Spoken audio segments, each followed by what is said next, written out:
হুজুর আমাদের যে ছেলে মেয়েদের শরীয়তে আছে কি যে ছেলেদের জন্মদিন পালন করা জায়েজ আছে কি?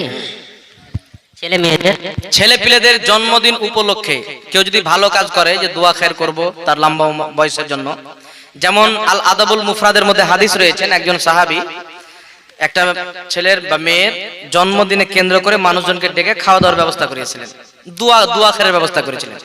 তো এই হাদিস থেকে বোঝা যায় আল আদাবুল মুফরাদে করে বাচ্চা যদি জন্ম নেয় তো ইহুদিদের মতন তালি মেরে নয়, কেক কেটে নয়, ঢোল আর ডিজে বাজিয়ে নয়, বেপরদা হয়ে নয়, ভালো দোয়া খেরের মাধ্যমে ওই ছেলের লম্বা বয়সের জন্য দোয়া, তার ভবিষ্যতের জন্য ভালো দোয়া খায়ের দোয়া করা করে এইভাবে জন্মদিন পালন করা জায়েজ আছে।